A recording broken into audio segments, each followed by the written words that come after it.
비염 수술 이런 분들은 하지 마세요.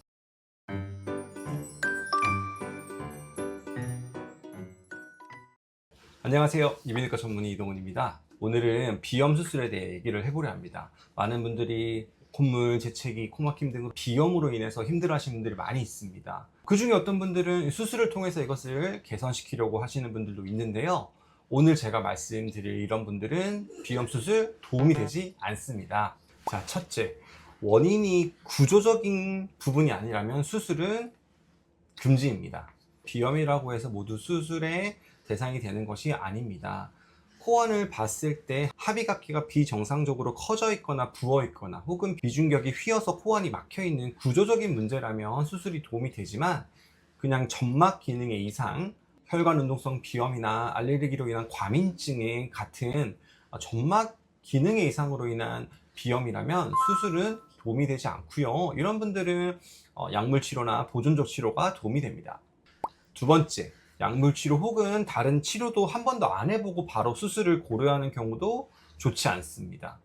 자, 수술은 마지막 보류입니다. 전혀 다른 치료에 도움이 안 되거나 계속적인 불편감이 있을 때 하시는 게 수술입니다. 비염의 치료에는 여러 가지가 있습니다. 약물 치료, 코 안에 스프레이 치료, 그리고 보존적으로 지속하는 코 세척 등 여러 가지 치료가 있는데요. 이런 것들을 해보고 그래도 지속적으로 증상이 있거나 코막힘이 심하다면 그때 수술적 치료를 고려해 보세요.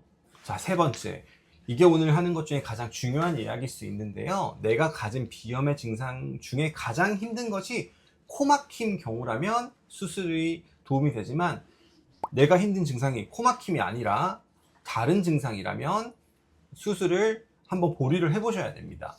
내가 가장 불편한 증상이 코막힘이 아니고 재채기, 콧물, 코의 과민증 같은 것이라면 수술은 크게 도움이 되지 않을 가능성이 높습니다. 수술에서 가장 도움이 되는 것은 막힌 구조를 개선시켜서 코막힘을 없애주는 게 가장 큰 수술의 효과입니다. 그러기에 코막힘이 주증상이라면 수술을 권장해 볼 수 있지만, 비염에 의한 콧물 재채기 혹은 다른 증상이 있을 때는 수술을 권장하지 않습니다.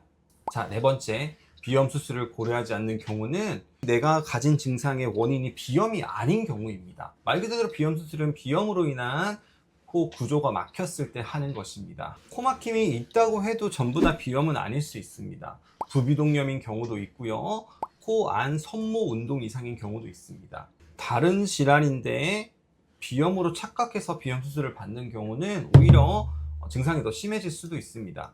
코안 섬모 운동의 이상으로 인한 코막힘이 있다면 코세척이나 코 안에 스프레이 등을 꾸준히 해야 할 것이고요. 부비동염이 있다면 부비동염 치료를 해야 합니다. 즉, 이런 경우는 약물 치료나 코세척 같은 치료가 도움이 될 수 있을 것이고요. 비염 수술은 전혀 대상이 되지 않습니다. 물론 부비동염의 경우 코 안에 물혹을 동반되거나 다른 치료에 호전이 없는 만성 부비동염인 경우에서는 부비동염 수술은 도움이 될 수 있습니다. 즉, 비염에 대한 정확한 진단이 선행되고 비염으로 인한 코 안의 구조적 문제로 인해서 코막힘이 있을 때 비염 수술을 하는 게 맞습니다. 자, 오늘 정리를 해보겠습니다. 비염 수술 효과를 보려면 정확한 진단과 적절한 대상 선정이 필요합니다. 충분하게 이비인후과 전문의와 상의해서 꼭 필요한 경우에만 수술을 받으시고요. 수술 전에 다른 치료도 선행을 해보고, 그리고 도움이 안 된다면 그때 비염 수술을 고려해 보세요. 다른 경우는 저희가 원인에 맞는 치료를 해드리도록 도와드리겠습니다. 오늘 영상이 도움이 되셨으면 좋겠고요. 항상 궁금한 거 있으면 편하게 댓글 부탁드리겠습니다. 감사합니다.